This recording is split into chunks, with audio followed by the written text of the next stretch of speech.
hey, we're not under 500.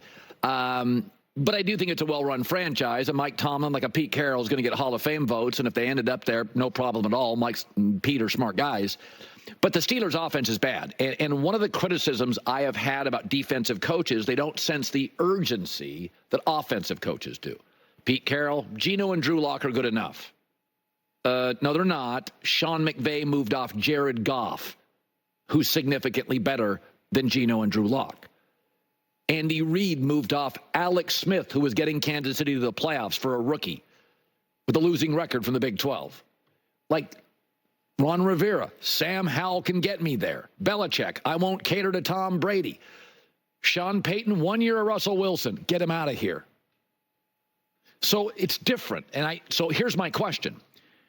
The Steelers are going to go 4-0. They're going to beat Indianapolis. Anthony Richardson's not moving the chains, not moving the sticks against this team.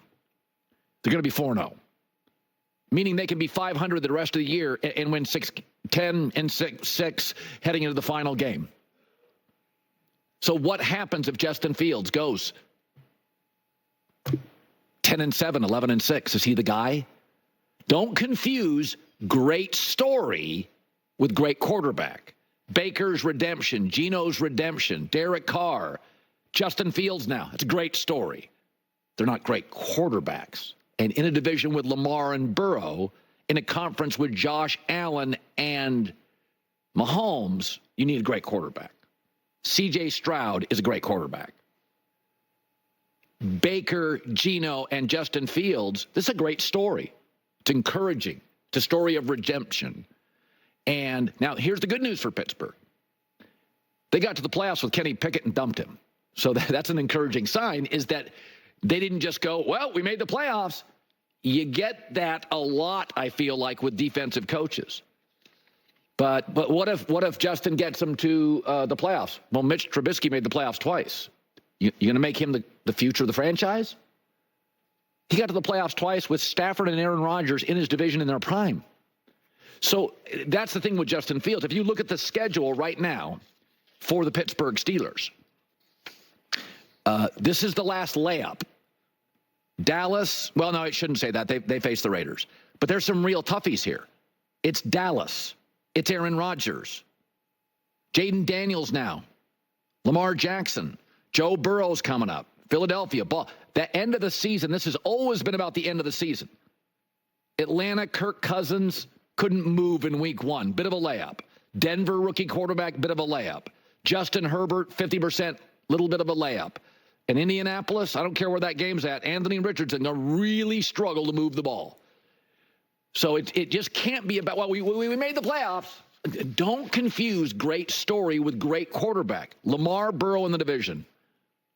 Great stories aren't doing, over the course of 6-7 years, they're not doing anything. And I'm not even counting yet Herbert when he gets healthy with Jim Harbaugh. That feels like it could be great. Here's Mike Tomlin on the relationship and his young quarterback, Justin Fields. I want him to see him improve in all areas, to be quite honest with you.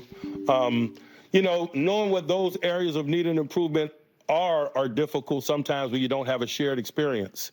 And so a component of me getting to know him is just maintaining that posture, challenging him to improve in all areas. And as we gain more experience together, I'll be able to narrow that focus on things that become repetitive or trending. He's so good at a microphone. Caitlin Clark's season wrapped up last night. Her team lost.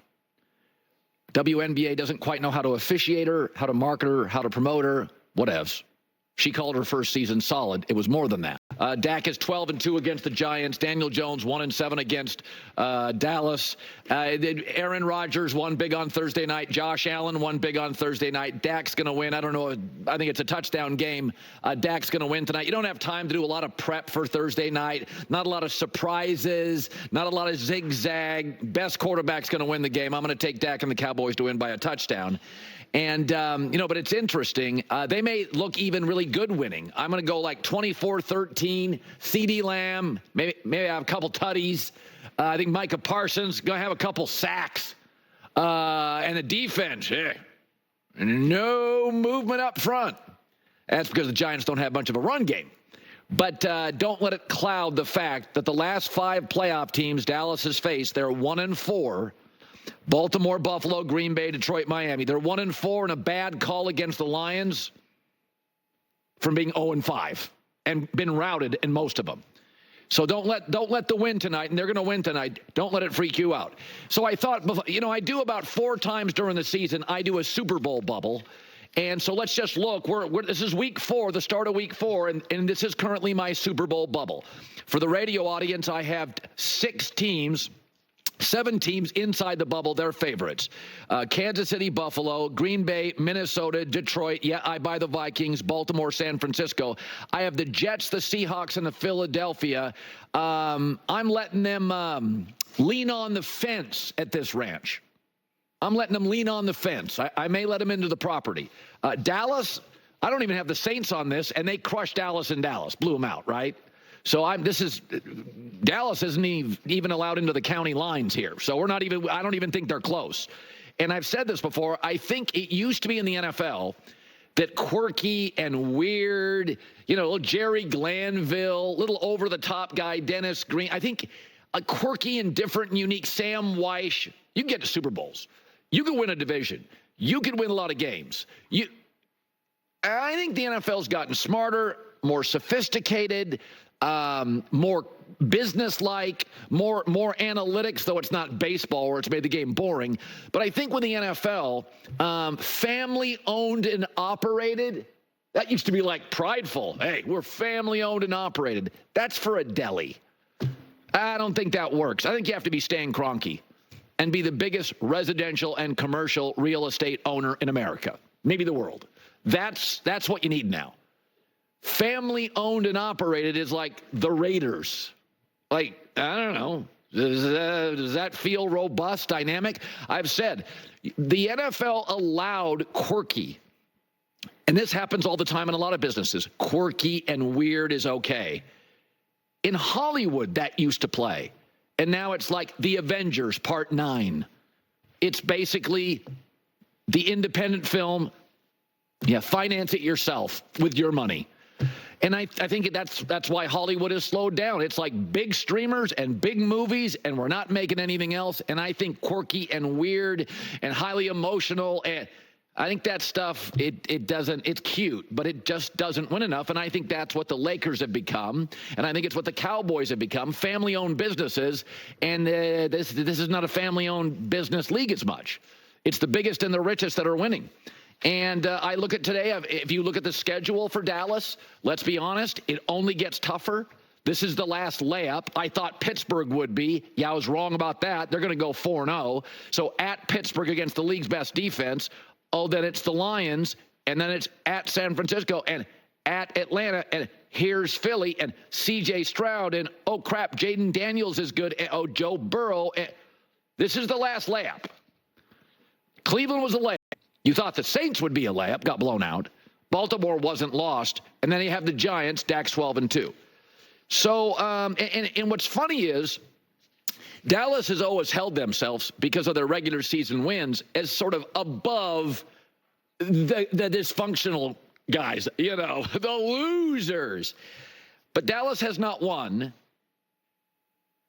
multiple playoff games in 29 years. So this morning I went and looked at the dysfunctional teams over 29 years and the Cowboys over 29 years. Let's take the Chicago Bears, last 29 seasons. They actually have 2 conference championship appearances. The Cowboys have none. Okay, what about the Jaguars? Well, they actually have 8 playoff wins. The Cowboys have 5 in 29 years. They have 3 conference championship appearances. Oh, the Cowboys have none. Okay, but what about the Carolina Panthers? Those guys are a mess. That's a circus.